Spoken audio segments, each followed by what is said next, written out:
AP అసెంబ్లీలో CM Chandrababu మాట్లాడుతున్నారు. లైవ్లో చూద్దాం. మళ్ళీ ప్రిపేర్ అవుతున్న అధ్యక్ష, రేపు అసెంబ్లీ అవుతానే, అందుకే కేశవ్ గారికి కూడా చెప్పాం, అసెంబ్లీ ముందుగానే పెట్టండి, అవసరమైతే ఫస్ట్ వీక్ అంతా క్లోజ్ చేద్దాం, సెకండ్ వీక్ మీరు అందరూ ఢిల్లీకి వెళ్ళండి, ఆల్ మినిస్టర్స్ సెక్రటరీస్ ఢిల్లీకి వెళ్ళండి, కొన్ని రాష్ట్రాలు నిధులు ఉపయోగించకుండా ఉంటాయి, అవి కూడా డ్రా చేస్తే కాస్తో కోస్తో ఇప్పుడే కేశవ్ గారు ఇప్పుడు ఒక 2,000, 3,000, 5,000 కోట్లు ఇస్తే కొంత వెసులుబాటు వస్తుందని ప్రయత్నం చేస్తున్నాం. అలాంటి నిరంతరం ఈ కార్యక్రమాన్ని కొనసాగిస్తున్నాం. ఇంకొక పక్కన అధ్యక్ష, ఈరోజు మీరు చూస్తే ప్రభుత్వ ఆస్తులు పెట్టి తాకట్టు పెట్టి డబ్బులు బారో చేశారు, అధిక ఇంట్రెస్ట్ పెట్టారు. ఆ రోజు మనం పేపర్లో చదువుకున్నాం. MRO office, primary health centres, ఇవన్నీ ఇంకొక పక్కన సర్క్యూట్ హౌస్, ఇలాంటి ఆస్తులు పెట్టి తీసుకొచ్చే పరిస్థితికి వచ్చారు. రేట్ ఆఫ్ ఇంట్రెస్ట్ కూడా 12%, 13%. ఇష్టానుసారంగా ఎప్పుడైతే డబ్బులు కట్టరు అనే నమ్మకం లేనప్పుడు, క్రెడిబిలిటీ లేనప్పుడు ఎక్కువ ఇంట్రెస్ట్ పెట్టే పరిస్థితి వస్తుంది. అలాంటి ఇంట్రెస్ట్ కూడా పెంచి తీసుకొచ్చారు. ఈరోజు అధ్యక్ష, మళ్ళీ కేంద్ర సహకారంతో కేంద్ర మంత్రి గారు కూడా పూర్తిగా సహకరిస్తున్నారు, ఫైనాన్స్ మినిస్టర్ గారు. ఇప్పటికే 43,295 కోట్ల రూపాయలు రీషెడ్యూల్ చేయించాం.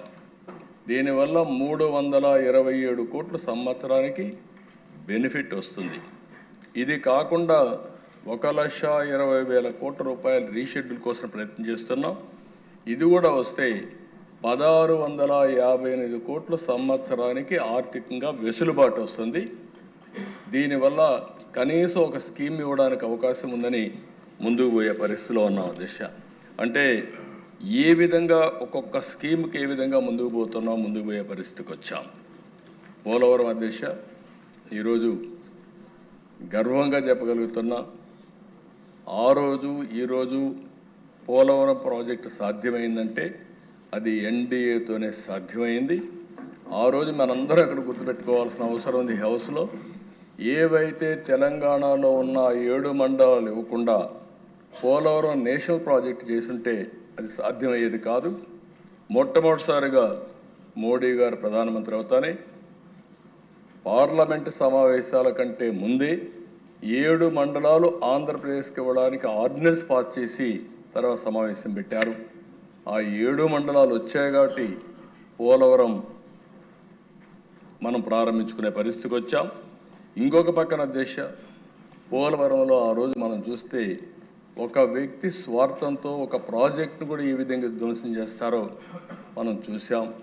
డయాఫామ్ వాల్ పూర్తిగా గోదావరిలో కొట్టుకునే పరిస్థితి వచ్చింది. నిర్లక్ష్యం, స్వార్థంతో.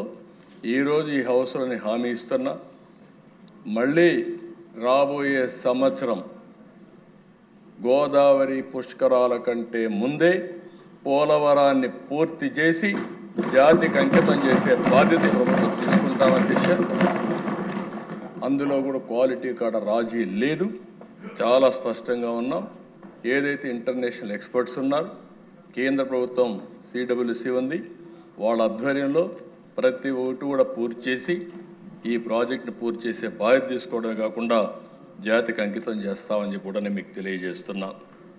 అమరావతి కేంద్ర సహకారంతో ఈరోజు ట్రాక్లో పెట్టాం. 3 ఏళ్లలో ఒక ఇది వస్తుంది. నెక్స్ట్ సెషన్కంతా ఎమ్మెల్యేలు కూడా మీ క్వార్టర్స్లో మీరు ఉండే వెసులుబాటు వస్తుంది. ఇక్కడే ఉంటారు, ఇక్కడే మినిస్టర్స్ కానీ అందరం కూడా కార్యక్రమాలు చేసే పరిస్థితికి వస్తాం. ఒకటే హామీ ఇస్తున్నాను అధ్యక్ష, ఆ రోజు హైదరాబాద్లో సైబరాబాద్ కట్టాం. ఈరోజు హయ్యెస్ట్ పర్ క్యాపిటా ఇన్కమ్ తెలంగాణకు వచ్చే పరిస్థితి వచ్చింది. ఈరోజు మళ్ళీ హామీ ఇస్తున్నాం, అమరావతి